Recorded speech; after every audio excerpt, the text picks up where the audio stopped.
everybody. Welcome to the second annual World Series pregame show. I'm joined by Daniel Schultz. I'm Kyle Schultz. We've got a great World Series for you guys this year. We got my Western Wildcats facing off against the defending champion Midwest Mallards. Daniel, first time I've ever gone against Tommy in the World Series. It should be very interesting. What jumps out to you when you hear Wildcats Mallards in the World Series? Well, first of all, I think this game is going to be won and lost by the hitters. I think if the pitchers can throw strikes and minimal walks, then it's going to come down to who gets the big hit. And that's going to come down to Tommy and Noah versus Kyle, the best hitters on the team. Thank you, Daniel. And yeah, we will have a bunch of segments coming your way throughout the show, so stay tuned and get all the information you need to know about this year's World Series. All right, so the first segment is strengths and weaknesses of both teams. We're going to do 2 strengths, 2 weaknesses for the Wildcats and Mallards. I'll start it off with the Mallards strengths. First of all, Tommy Coughlin, last year's Cy Young, filthy pitcher. He's got that slider drop combo that's absolutely deadly. I can see my guys having some trouble hitting that all day long. So that's definitely number 1 of their strengths. And then number 2 is that they've been here before. Just last year they came down from a 2-0 deficit to win it all. Guys like Noah Dabrico, Steve McPeak, they've been in the big games before, so they're not going to be phased by the moment. So those are my 2 strengths for the Mallards. And for the Wildcats, they have 2 strengths as well. The first one would be star power. Just like me, it's riding on my brother's back here. Pitching it's all him, and hitting it's all him. And the second strength is going to be that it's only a 3-man roster. They have the edge on the Mallards here. Kyle's going to get up to bat more often, and it'll help them. Now with the weaknesses, with the Mallards, I'm going to go number 1. Tommy, although he's a filthy pitcher, he sometimes can be inaccurate. He's going to have some spurts of 2-3 walks in a row, which can really hurt them in a postseason series like this. So if Tommy can limit that, they could have a pretty good chance of winning the series, but he might be prone to those walks. Number 2, Stephen McPeak, he's had a great postseason, I gotta say. He's a home run in the Seahawks series, a few singles scattered here and there. But the thing is, he's never faced me this year. So it could be very eye-opening to him. First time facing me in the postseason in the World Series. He missed like the second half of the whole season. So facing me might be a little tough for the spark plug for the Mallards in this postseason run. And for the Wildcats, the weaknesses come down to Purok and Kelly. They have their inexperience will show heavily here. They've really only gotten hits against subpar pitching, and Tommy, it should not be good against him. And the second thing would be pitching depth. The star power is going to come down to Kyle, and if he gets rattled, they have no one else to turn to, so that could be the focal point there. Now it is time to welcome our first and only guest of the evening.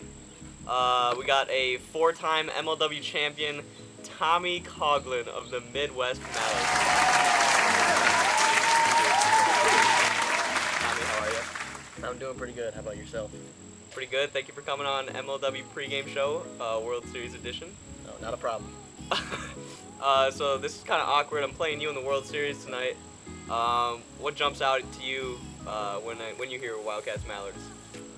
Like I said in the previous video in the outro, I think this is going to be a series for the ages. We really got 2 studs on the mound going at it with myself and yourself. So expect to see a lot of strikeouts, maybe a big hit here and there, but it should be a pretty exciting series. Now me and Daniel were talking about this a little earlier. Steve and Ford, Steve hasn't played a lot, and this is Ford's first time in the postseason in the World Series. So what are you gonna expect out of those 2? Yeah, I know they haven't had a lot of experience this year so far, or just in their careers in general, but my expectations of them are high. I hope they come to play today. We're going to do as much as we can to prepare beforehand to face the ace and Kyle Schultz yourself. But yeah, I mean, just because it's their first time doesn't mean that they can't perform well on this big stage. Now the Wildcats have been rolling through this AL, easing their way through a pretty hard conference. How do you see yourself stopping them? Mike, I got my own mic, man. That's why I was passing around. Alright, well, the Wildcats have been a great team this year. I'm not going to take that away from them, but it's nothing we haven't seen before. The Cobras really were a powerhouse last year, and honestly had way more talent than we did, but we found a way. We came back down 2-0. Drew fell asleep a little bit out there, and the next thing you knew, we had the trophy in our hands. So, anything can happen in a series like this. It's a 5-game series. You just got to take 3 games. So we're not going to get intimidated by the record, by their star power. We just got to play our game, stick to our plan, and just try and grind out some wins. And Tommy, last question. This might be the most important question of the day. Will the Mallard flag be in attendance? Oh, absolutely. That's what I like to hear.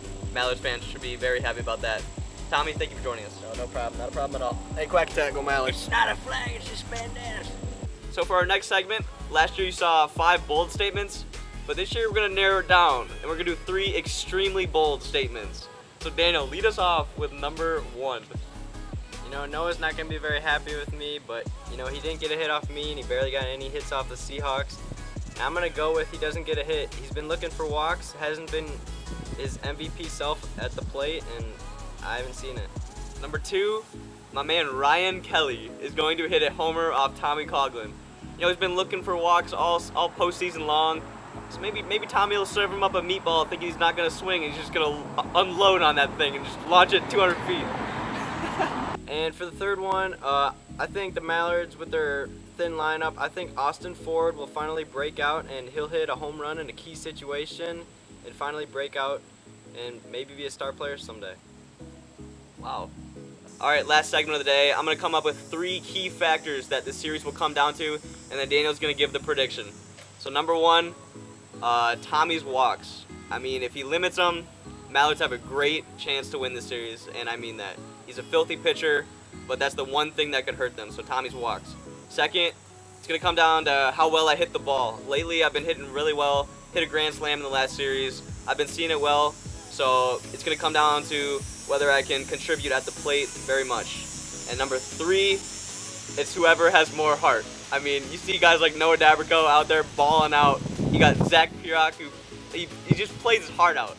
So it's going to come down to whoever has more heart, and that's the 3 factors right there. That's what it's going to come down to. And now, Daniel, take it away with your prediction. You know, I think this is going to be a hard-fought battle, a lot of heart. This will be a rivalry between Kyle and Tommy.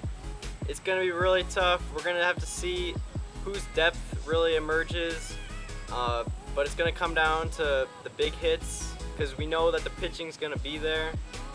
And I think the Wildcats will get the first 2, but then the Mallards will inch back, and then the Wildcats will shut it down, and the Mallards' reign will be over. Wildcats will win in 5. Oh, in 5. The Mallards That's bold. will inch back, but their luck will run out.